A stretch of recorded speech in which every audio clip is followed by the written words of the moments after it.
Ok, podemos falar do Erasmo e dos humanistas?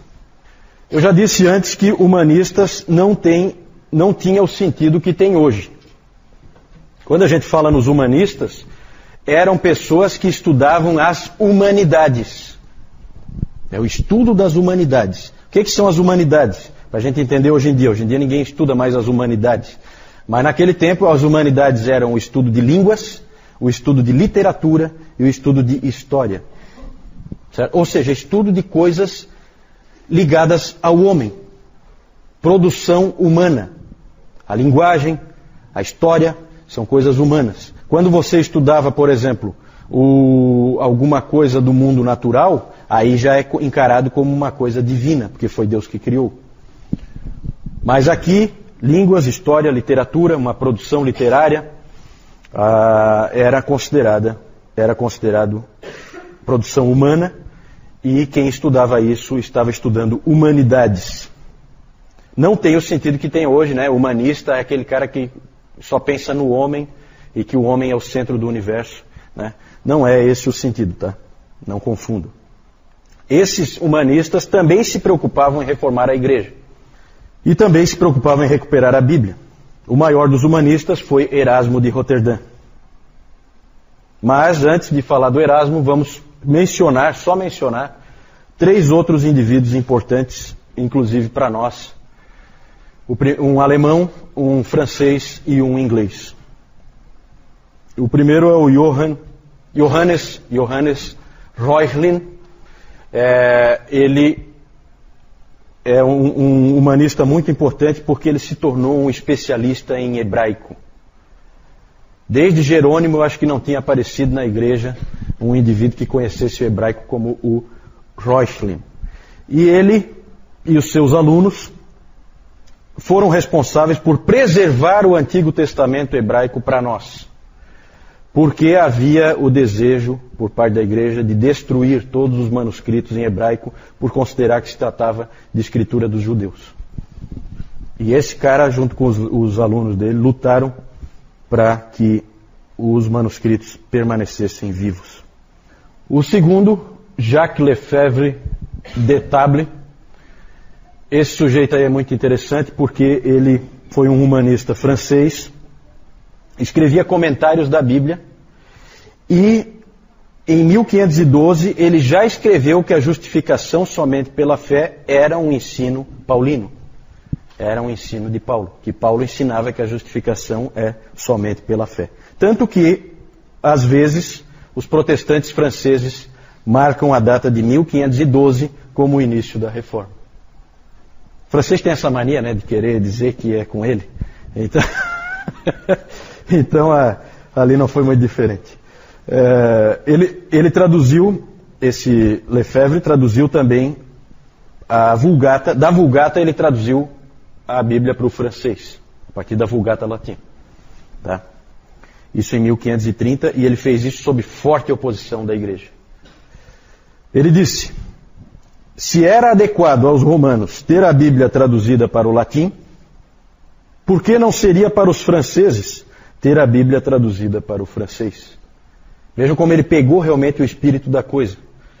Né? Quando nós falamos do Jerônimo, nós já dissemos que o Jerônimo não tinha a intenção de aprisionar a palavra dentro do latim.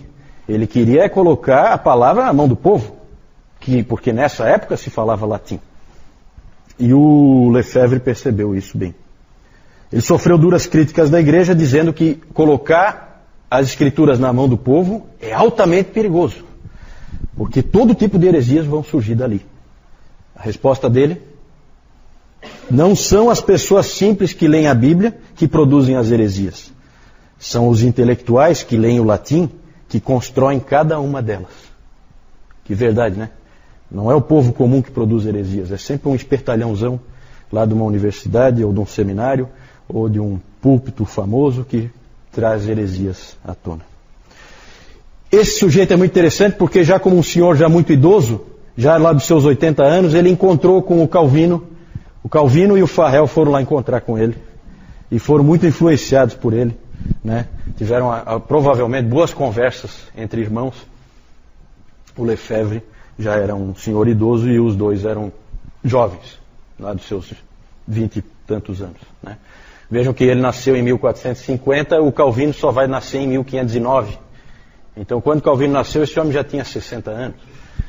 Então, era realmente dois jovens indo falar já com um ancião, né?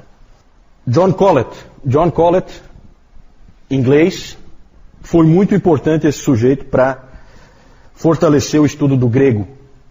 Ele disse uma frase, ele fez algumas palestras em Oxford, e lá ele disse o seguinte: sem o grego nós não somos nada. E aquilo tocou muita gente, inclusive o Erasmo. Certo? Então aí começa um retorno às línguas originais da palavra. Isso não é pouca coisa, tá, gente? A palavra nessa época estava aprisionada dentro da Vulgata Latina.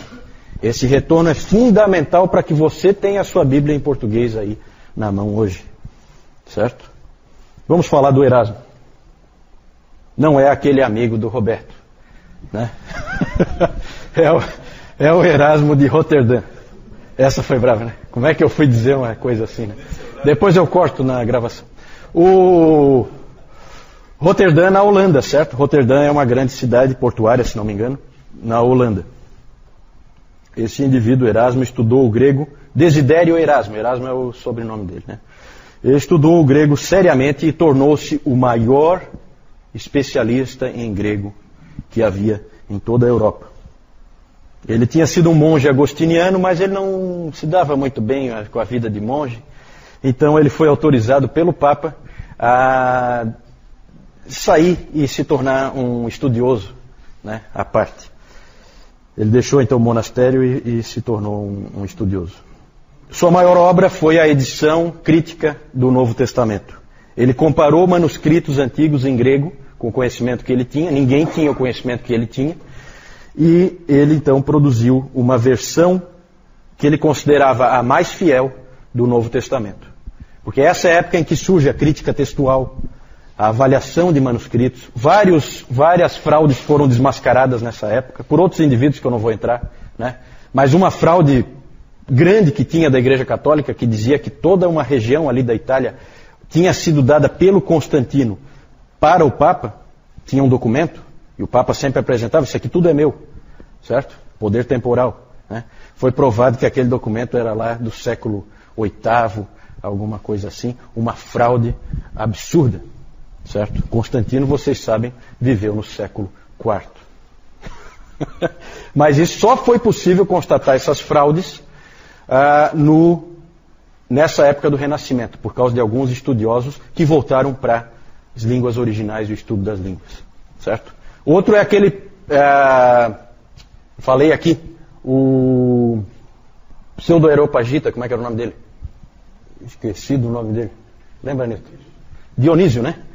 Dionísio, o pseudo-areopagita. Ele se tornou pseudo nessa época, porque descobriram que aquele texto não era lá do período em que Paulo esteve em Atenas, né? Então, é bem isso aí. O B.B. Warfield, ele disse que todos nós somos devedores a Reuchlin e a Erasmo, porque o legado deles para nós foi a palavra de Deus. Vejam que interessante essa frase do Warfield. Eles deixaram para nós a palavra de Deus, né? Mesmo eles são considerados, esses humanistas são considerados reformadores, porque eles queriam reforma, mas eles não são considerados protestantes, porque eles nunca deixaram a Igreja Católica Romana. Até por causa do período em que eles morreram, tá vendo? Eles morreram ali no período da turbulência. Então eles pegam um período ali de transição, né? O problema dos humanistas erasmianos é que eles não gostavam muito de teologia. Gostavam da análise textual, mas não da teologia. E aí houve uma divisão entre dois grupos de reformadores: os humanistas e os luteranos, certo? Não se entenderam. E a divisão ocorreu principalmente por causa de um livro que o Erasmo escreveu, chamado Sobre o Livre-Arbítrio. Lutero leu uma vez o livro, não gostou muito. Leu uma vez, leu outra vez, gostou menos ainda. Cada vez que ele lia de novo, ele gostava menos ainda do livro. E aí Lutero então resolveu escrever um livro para responder ao livro do Erasmo. E esse livro é o famoso livro de Lutero sobre a escravidão da vontade. Sobre a escravidão da vontade, que nós temos um resumo, é só um resumo, porque esses indivíduos não escreviam livrinhos fininhos como esse aqui que eu estou mostrando, né? Mas nós temos um resumo, editora Fiel, Nascido Escravo, Martinho Lutero. É um resumo bem interessante ali, ele responde.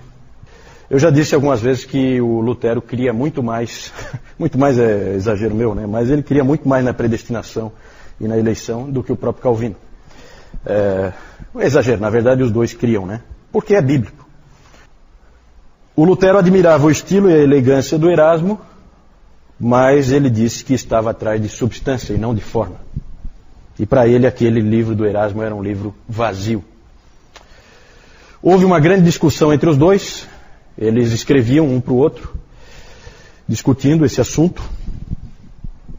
Mas o Erasmo não gostava de teologia, ele não queria discutir teologia, e ele não queria fazer afirmações contundentes. Aí o Lutero disse que não é cristão quem não gosta de fazer afirmações contundentes. Esse é o Lutero em ação, tá? Lutero é aquele indivíduo que, se tiver uma porta para arrombar, quem vai dar com os pés, pode ter certeza que é ele. Então ele é um indivíduo bem pitoresco, o Martinho Lutero. Entretanto, o Lutero ele agradecia ao Erasmo por ter focado no que é importante. E o que é importante é como que um homem é salvo e como que a graça de Deus é administrada. Então isso ele ficou contente porque o Erasmo não ficou discutindo coisas periféricas como papado, indulgências, coisas que são menos importantes. O mais importante o mais central é a graça de Deus, como que ela funciona. O Erasmo, no livro dele, apresenta de maneira habilidosa a visão semi-pelagiana da Igreja Católica Romana, certo? Em que o Deus concede graça para a salvação, mas o pecador tem dentro de si o poder de fazer o bem, e a nossa salvação depende de fazermos coisas boas, e que Deus sempre vai nos ajudar quando nós fizermos essas coisas boas, certo? Ele usava aquela ilustração, acho que até o Newton já citou uma vez essa ilustração, da criança que quer pegar uma maçã, certo? Ela quer pegar uma maçã na mesa, e vem o pai e ergue ela. E aí ela pega com a própria mão dela, mas com a ajuda do pai, por vontade da criança, com a própria mão dela, mas com a ajuda do pai, ela então consegue pegar a maçã. Essa é a visão arminiana, essa é a visão semi-pelagiana, porque nessa época o Armínio não era nem nascido ainda, né? É a visão semi-pelagiana típica da Igreja Católica Romana. O Lutero, quando ele escreveu o livro sobre a escravidão da vontade, ele percebeu que aquela era a declaração dele da verdade. Ele era apaixonado por esse livro. Os luteranos, geralmente, por isso que eu sempre brinco que Lutero nunca seria um luterano, talvez eu esteja exagerando um pouco, mas os luteranos ficam desconfortáveis com esse livro, eles não gostam, eles ficam assim numa situação difícil, já que eles são, na sua maioria, arminianos. Lutero era um indivíduo absolutamente firme na crença, na predestinação e na eleição, de maneira muito forte, como é peculiar dele. Ele sempre gostou demais desse livro que ele escreveu, e ele tinha orgulho, no bom sentido, desse livro. Só mostrar para vocês aí rapidamente: Reuchlin, Lefebvre, Colette e Erasmo de Roterdã. Esses 4 que nós falamos, humanistas.